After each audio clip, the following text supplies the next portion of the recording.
news or bad? Stock City Trail, one time. On my way downtown for the girl who got the guarantee. Man, I killed the town. 7-seater in the Cherokee. White on white ghost. That's my little Amber Rose. Let the top peel back. Let Saga see the Mac. Little short in front away. Used to have a thing for me. Take the bricks about the bands. Now the whole team straight. We ain't speaking for the city. We just talking about the block. Yeah, the whole team hot. Yeah, the whole team hot. And you know it. Good news or bad? Hey, a little bit of both. Before I get in this call, is it okay with you if I record this call just for my video? Sure. The service records that you provided were huge because I put them all in order and I kind of went through them one by one and I was able to kind of find out a lot of info. So let me just start with, everything was kind of normal when you owned the bike. And then obviously all the problems started when you dropped it off with the choke issue, right? Yeah.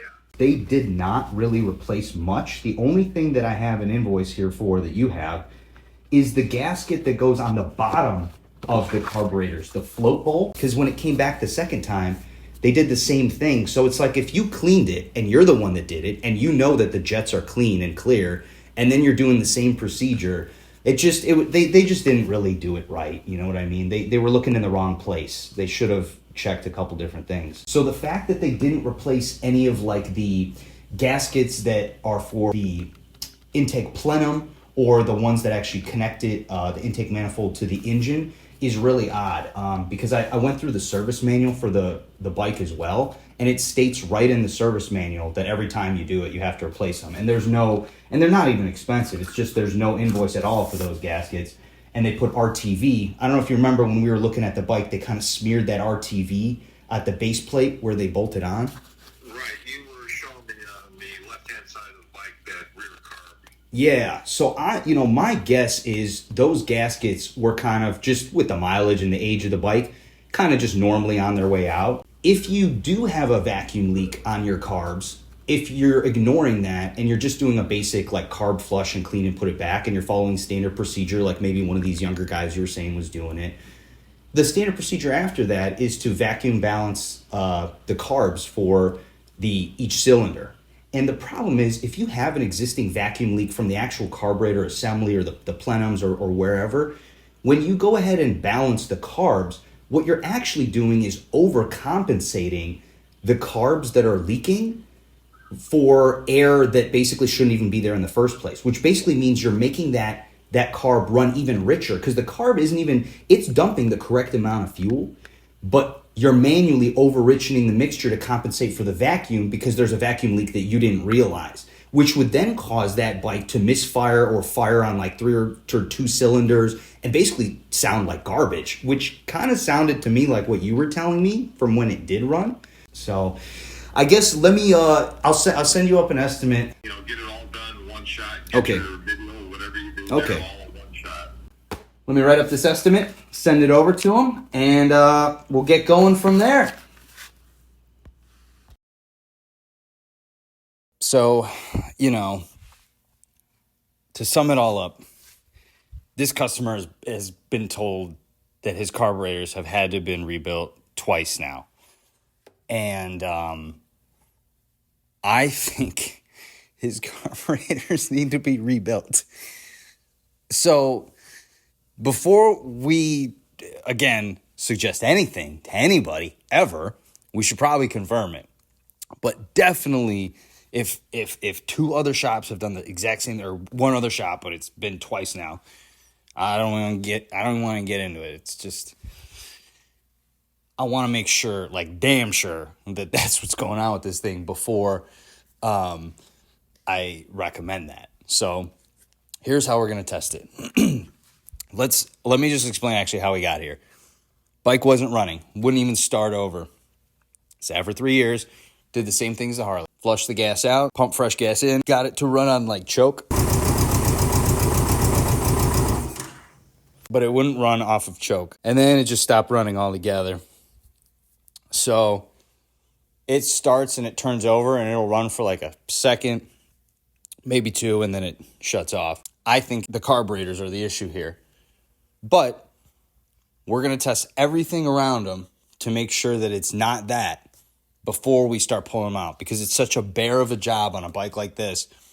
You do not want to be charging customer for all that labor if it's not, what you should be doing. These bikes have a fuel pump on them. Potentially, we could have an issue with fuel, we could have an issue with spark, or we could have an issue with compression. We're going to test the compression. We're going to test the fuel pump. We're going to test the fuel pump relay. We're going to test the spark. So I haven't seen a good video on this. So I'll probably turn this into like a little short later. But for you Goldwing owners out there, if you're wondering, I'll zoom in. That's where your fuel pump relay is located. And you test it by backpinning the white wire, okay, with the accessory on, like that. All right, you can use a multimeter like this, or in this case, honestly, simple continuity test. There you go. So we got power going in the relay. Now, you can get the fuel pump to turn on by basically grounding this out, attaching, you want to disconnect this fuel pump hose.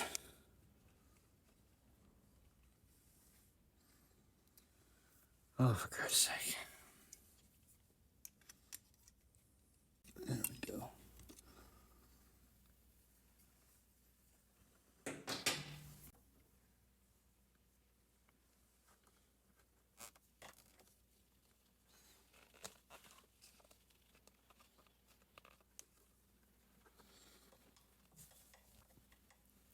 Now, the way that we're going to test the fuel pump is we're going to turn the key on, and we're going to basically measure the flow rate of the pump, compare it to the the service manual.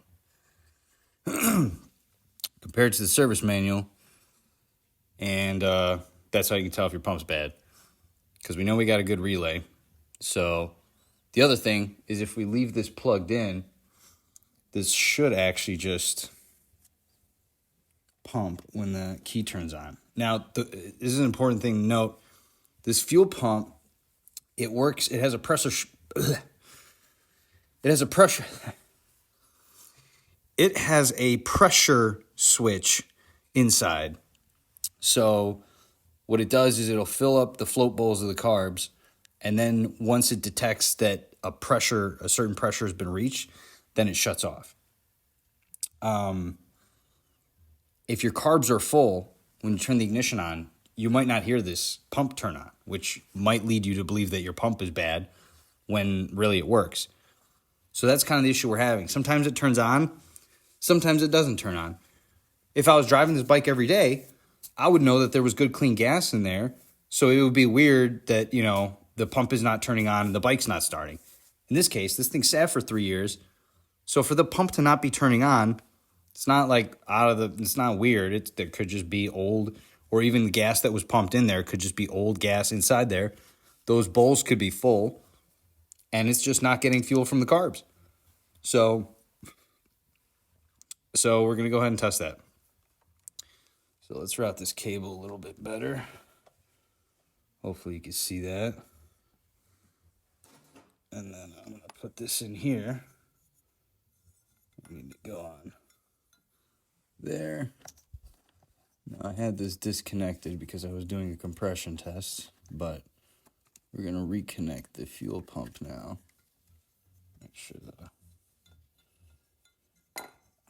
set this down.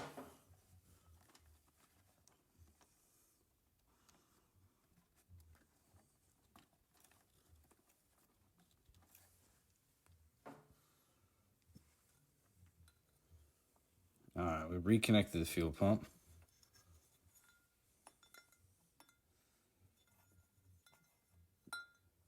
And then we're supposed to let it run for 5 seconds. So we'll go ahead and start it up. Oh, shit. Make sure your fuel is on, folks. Okay, now that your fuel is on, go ahead and turn the key on. We'll just count to 5. 1, 2, 3, 4, 5. And it should be 1.5 ounces. And that, my friends, I mean, that looks spot on 1.5 ounces. So we got a great fuel pump on this thing. We got a good relay. So we know our gas, and I know I've got good clean gas in there now.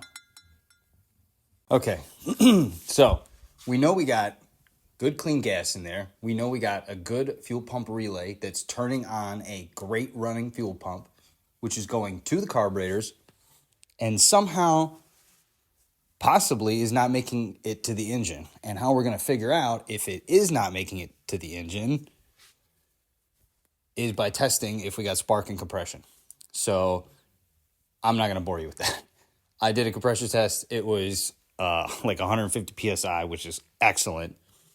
I only did it on the one cylinder that was not running, because when I did have this thing running, I should mention, it was not firing on the 4th cylinder.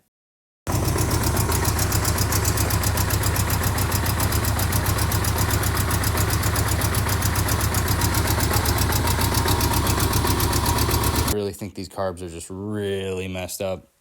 So, yeah. Oh, and, I mean, I could test the spark, but I don't really see the point since it was running. It had spark. It turns over and catches. And that is where we're going to stop for today. I hate to leave you guys hanging like this, but part of the downsides of working on these older bikes is that when you do order parts, they sometimes take a long time to come in. And even though we film this about a week in advance, sometimes it takes a little bit longer to get those parts. So they have been ordered. They're coming. They're on their way. Expect another carburetor rebuild video. And then hopefully we can get this thing running and running right. So stay tuned. Next week's video is going to be about Ducatis, funnily enough, finally, right? And thanks for watching. I appreciate it. And thank you to all my customers that allow me to do this. It's truly a privilege, and I thank you. All right, guys. Take care. I done got me a 10. You know I'm about the business. I don't want no limit. I get what I want on the man. Ain't never been about to give me that can't get a